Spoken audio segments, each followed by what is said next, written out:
Join me in The Ghosts of Chillingham Part 2. Within the castle there is a dungeon.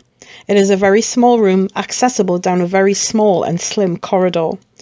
In the dungeon there are marks on the wall that have been scratched by the prisoners of days gone by of how many days they had left to live. The prisoners could expect to have their arms and legs broken before being thrown down a 20-foot hole known as the oubliette, and they were left there to die, either from starvation or from their injuries. Sometimes prisoners would start to eat chunks of flesh from others and even their own bodies in a vain attempt to prolong their life. It has been reported that if you look down through the grate covering the oubliette, you can see the remains of a young girl looking back up at you. These are the remains of the last person to be killed here. Many people have experienced things. Orbs have been seen and photographed, and some people have actually picked up the emotions from the room and from the people who had died there. The room has a very depressing feel to it, and you can feel very claustrophobic. Next up is the torture chamber. Nearly all of the torture implements are in perfect working order, and each is as sick and horrible as the next. The floor's on a slope.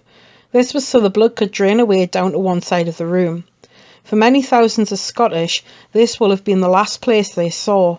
The torturer here was a man called John Sage. He was a major celebrity in his day.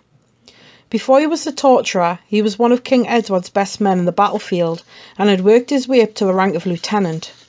Sage was injured one day in battle, his leg wounded, and he couldn't fight anymore.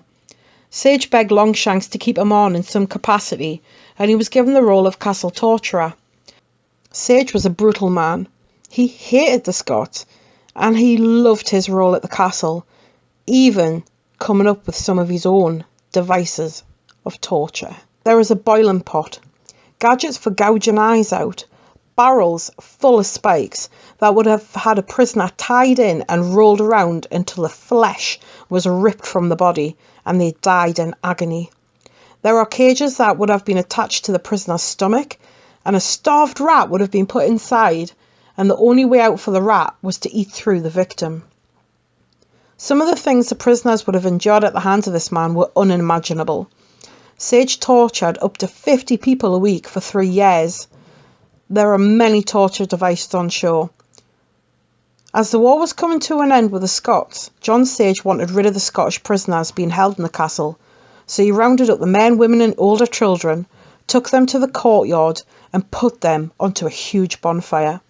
The younger children were kept in the Edward room and could probably see their parents being burnt alive. They will have heard the screams and will have been able to smell the flesh burning. Sage knew that if he released the younger children, they would have returned when they were older to seek revenge. So he took a small axe and went to the Edward room and hacked the children to bits. The axe can be seen today on the stairwell. The Edward room is one of the most active rooms in the castle, and people often say they see the chandelier hanging from the ceiling swinging without it being moved. The room has a foul smell and a very strange atmosphere. In the torture chamber there is also a torture rack. This particular device proved to be the undoing of John Sage, for Sage had a girlfriend, Elizabeth Charlton, and one night they were having sex on the rack when Sage started to strangle Elizabeth to heighten her sexual pleasure. Unfortunately, he took it a bit too far and ended up killing her. Elizabeth's father was a member of the Border Reivers, a group of tribal leaders, broken men and outlaws. They were not to be messed with, and of course they wanted to kill Sage. The Border Reivers were a very powerful organisation who commanded a vast, highly skilled and experienced fighting force. It is recorded that the Reivers met with Edward Longshanks and instructed him that they had to have Sage and he had to be killed. They would join forces with the Scots and launch an assault on Chillingham Castle if Edward did not do as they said. This time the Scots would probably win due to their backing from the Reivers.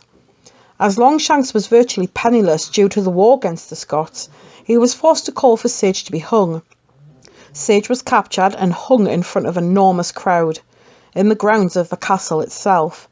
As he hung, the crowd started to take souvenirs, cutting off toes, fingers, nose, testicles, whilst he was still alive. It's not known how long Sage hung there before he died.